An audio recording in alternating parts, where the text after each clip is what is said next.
ನೋಡಿ, ಈಗ ತಾನೇ ವಿಧಾನಸಭೆಯಲ್ಲಿ ಚರ್ಚೆ ಆಗೋದನ್ನ ನಾನು ಕೇಳಿದೆ.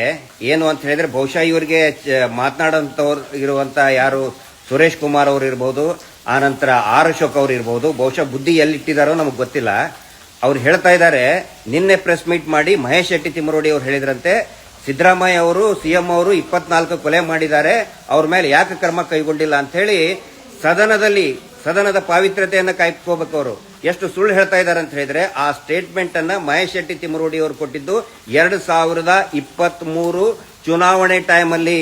ಅದು ಕೂಡ ಅವ್ರು ಹೇಳಿದ್ದಲ್ಲ, ಹರೀಶ್ ಪೂಂಜಾ ಅವರು ಮಹೇಶ್ ಶೆಟ್ಟಿ ಹೇಳೋಕ್ಕಿಂತ ಮುಂಚೆ ಹರೀಶ್ ಪೂಂಜಾ ಅವರು ಹೇಳಿದ್ರು, ತುಂಬಿದ ಸಭೆಯಲ್ಲಿ ಹೇಳಿದ್ರು, ಕಾರ್ಯಕರ್ತರ ಸಾರ್ವಜನಿಕರ ಸಭೆಯಲ್ಲಿ ಹೇಳಿದ್ರು, ಸಿದ್ದರಾಮಯ್ಯ 24 ಕೊಲೆಯನ್ನ ಮಾಡಿದ್ದಾನೆ, ಆದ್ರೆ ಹಂಗೆ ಹಿಂಗೆ ಅಂತ ಗೇಲಿ ಮಾತಾಡಿದ್ದು ಯಾರು, ಹರೀಶ್ ಪೂಂಜಾ ಅವರು ಮಾತಾಡಿದ್ದು.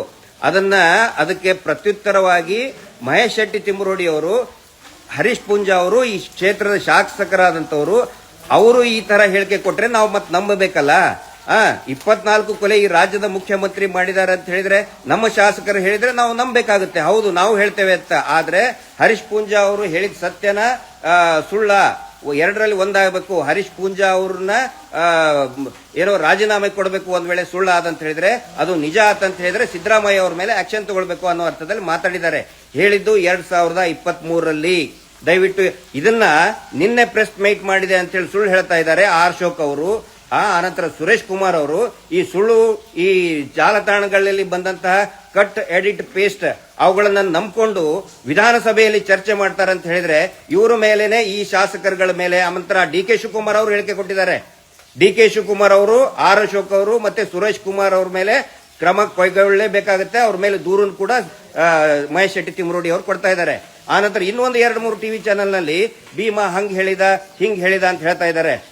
ಒಂದಿಷ್ಟು ದಿನದ ಹಿಂದೆ, ಬಹುಶಃ ಒಂದು 10-12 ದಿನದ ಹಿಂದೆ, ಮಂಜುನಾಥ್ ಗೌಡ ಅಂತ SIT ಇನ್ಸ್ಪೆಕ್ಟರ್ ಭೀಮನಿಗೆ ಏನೋ ನಿನಗೆ ಗಲ್ಲಿಗೇರಿಸ್ತಾರೆ ಅಂತಂದು ಹೇಳಿ ಒಂದು ವಿಡಿಯೋ ಮಾಡ್ಕೊಂಡಿದ್ದಾನೆ ಅಂತ ಹೇಳಿ ನಾವು ಹೇಳಿದ್ವಿ. ಅದು ಸುದ್ದಿ ಕೂಡ ಆಗಿತ್ತು. ಈಗ ಬಹುಶಃ ನಮಗನಿಸ್ತಾ ಇದೆ, ಅವನಿಗೆ ಹೆದರಿಸಿ ಬೆದರಿಸಿ ವಿಡಿಯೋ ಮಾಡಿಕೊಂಡು ಅದನ್ನ ಟಿವಿ ಚಾನೆಲ್ಗೆ ಲೀಕ್ ಮಾಡಿರಬಹುದು ಅನ್ನುವಂತ ಸಂಶಯ ಬರ್ತಾ ಇದೆ. ಆ ಹೆದರಿಸಿದಂತ ಏನೋ ವಿಡಿಯೋಗಳನ್ನ ಮೋಸ್ಟ್ಲಿ ಇವರು ಕೊಟ್ಟಿದ್ದಾರೆ. ಅದರ ಬೇಸಿಸ್ ಮೇಲೆ ಸುಳ್ಳು ಸುದ್ದಿಗಳನ್ನ ಇವರು ಪ್ರಸಾರ ಮಾಡ್ತಾ ಇದ್ದಾರೆ. ಅವ್ರ ಎಲ್ಲರ ಮೇಲೆ ಕೂಡ ನಾನು ಹೇಳ್ತಾ ಇದ್ದೀನಿ, ದಯವಿಟ್ಟು ಪೊಲೀಸರು ಕ್ರಮ ಕೈಗೊಳ್ಳಿ. ಆ ಟಿವಿ ಚಾನೆಲ್ ನಲ್ಲಿ ಸುಳ್ಳು ಸುದ್ದಿ ಯಾರು ಹೇಳ್ತಾ ಇದ್ದಾರೆ, ಆ ಟಿವಿ ಚಾನೆಲ್ಗೆ ಯಾರು ಮಾಹಿತಿ ಕೊಟ್ಟರು ಅವ್ರನ್ನೂ ಕೂಡ ಅರೆಸ್ಟ್ ಮಾಡಬೇಕು ಅಂತ ನಾವು ಆಗ್ರಹ ಮಾಡ್ತಾ ಇದೀವಿ. ಈಗ ತಾನೇ ಜಸ್ಟ್ ಯಾರು ನಮ್ಮ ಮಹೇಶ್ ಶೆಟ್ಟಿ ತಿಮ್ಮರೋಡಿ ಅವರು, ನೀವು ನೋಡಬಹುದು ಟಿವಿ ಚಾನೆಲ್ ಅವರು ಎಲ್ಲರೂ ಬಂದಿದ್ದಾರೆ ಲೈವ್ ಆಗಲಿ. ಅವರು ಕೂಡ ಹೇಳ್ತಾ ಇದ್ದಾರೆ, ಸ್ಪಷ್ಟೀಕರಣವನ್ನ ಕೊಡ್ತಾ ಇದ್ದಾರೆ. ವಿನಾಕಾರಣ ಸುಳ್ಳು ಸುದ್ದಿಗಳನ್ನ ಎಬ್ಬಿಸಿ ಜನರಲ್ಲಿ ಆತಂಕ ಹುಟ್ಟಿಸೋದು, ತಪ್ಪು ಸಂದೇಶವನ್ನು ಹುಟ್ಟಿಸೋದು ಈ ನಕಲಿ ದೇವಮಾನವನ ಇದರದ್ದು ಮುಂಚಿಂತರೂ ಅದೇ ಮಾಡ್ಕೊಂಡು ಬಂದಿದ್ದಾರೆ. ನಿನ್ನೆ ನಾವು ಏನು ಹೇಳಿದೇವಿ, ದಾಖಲೆಗಳನ್ನ ಹೊರಗಡೆ ತೆಗಿತೀವಿ, ಶವಗಳನ್ನ ಯಾವ ರೀತಿ ಮರ್ಡರ್ ಆಗಿದಂತ ಕೇಸ್ ಬಗ್ಗೆ ಯಾವ ರೀತಿ ಮುಚ್ಚಿ ಹಾಕಿದ್ದಾರೆ ಅಂತ ಹೇಳಿದೇವಿ. ಅದನ್ನ ಡೈವರ್ಟ್ ಮಾಡೋದಕ್ಕೆ ಈ ರೀತಿ ಪ್ರಯತ್ನ ಮಾಡ್ತಾ ಇದ್ದಾರೆ.